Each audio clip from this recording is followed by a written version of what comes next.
Good afternoon এইস কিচেনের বন্ধুরা, আজ আমি বানাবো ভেজ স্পাইসি ম্যাগি।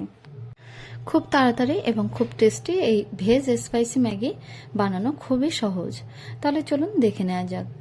এটা বানানোর জন্য এখানে আমি নিয়েছি ম্যাগি, একটা মিডিয়াম সাইজের পেঁয়াজ ছোট করে কেটে নিয়েছি, লঙ্কা 5 থেকে 6টা এবং রসুন আর ধনিয়া পাতা। আর এখানে কিছু ভেজিটেবল নিয়েছি, যেমন রেড, গ্রিন এবং ইয়েলো ক্যাপসিকাম, গাজর আর বাঁধাকপি। এগুলো সব একটু লম্বা করে কেটে নিয়েছি। এবার ম্যাগিগুলোকে বয়েল করে নেব। দেখুন, একটা পাত্রের মধ্যে পর্যাপ্ত পরিমাণে জল দিয়ে জলের মধ্যে 1 চামচ তেল এবং 1/2 চামচ লবণ দিয়ে দেবো। জলটা যখন ফুটতে শুরু করবে তখন ম্যাগিগুলো দিয়ে দিচ্ছি। এখানে আমি 3খানা ম্যাগি নিয়েছি। কয়েক মিনিট পরে ম্যাগিটা যখন একটু নরম হয়ে এসে তখন জল ঝরিয়ে নিয়েছি। এবার একটা কড়ার মধ্যে 2 চামচ সাদা তেল দিয়ে দেবো। তেলটা যখন গরম হয়ে আসবে তখন তেলের মধ্যে রসুনগুলো কুচিয়ে নিয়েছি, তারপরে লঙ্কাগুলো দিয়ে দিচ্ছি, এরপরে দিচ্ছি পেঁয়াজ। সবকিছু একসাথে 2 থেকে 3 মিনিট একটু ফ্রাই করে নেব। পেঁয়াজের কালারটা যখন চেঞ্জ হয়ে আসবে তখন একে একে ভেজিটেবলগুলো দিয়ে দিচ্ছি। প্রথমে দিয়ে দিলাম বাঁধাকপি,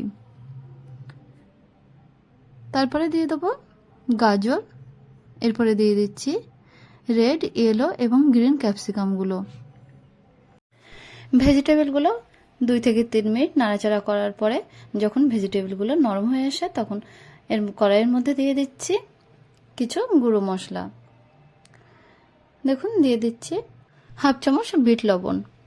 এই সময় লবণটা একটু কম দিয়েছি, পরে টেস্ট করে লবণটা দিয়ে দিতে হবে। এরপরে দিয়ে দেবো 1/2 চামচ গোলমরিচের পাউডার এবং 3টে ম্যাগি মশলা। এরপরে দিয়ে দেবো 1 চামচ টমেটো সস এবং 1 চামচ রেড চিলি সস। এই সবগুলো বেশ ভালোভাবে ভেজিটেবলগুলোর সাথে মিশিয়ে নেব। তারপর দিয়ে দেবো ম্যাগি। দেখুন, ম্যাগিটা দিয়ে ভেজিটেবল এবং মশলার সাথে ভালোভাবে মিশিয়ে নিচ্ছি। মেশানোর সময় খেয়াল রাখতে হবে যেন ম্যাগির গায়ে সমস্ত মশলাগুলো বেশ ভালোভাবে মিশে যায়। এরপর দিয়ে দিচ্ছি 1/2 চামচ ভিনেগার দিয়ে ম্যাগির সাথে বেশ ভালোভাবে মিশিয়ে নেব। তাহলে তৈরি হয়ে গেছে spicy veg Maggi. Spicy veg Maggi খুব সহজেই তাড়াতাড়ি বাড়িতে বানানো যায়, আর এটা খেতেও অনেক বেশি টেস্টি। তাহলে বন্ধুরা, আমার এই রেসিপিটা দেখে একদিন ট্রাই করে দেখতে পারেন। আশা করছি ভালো লাগবে। ভালো লাগলে অবশ্যই আমাকে কমেন্ট করে জানাবেন।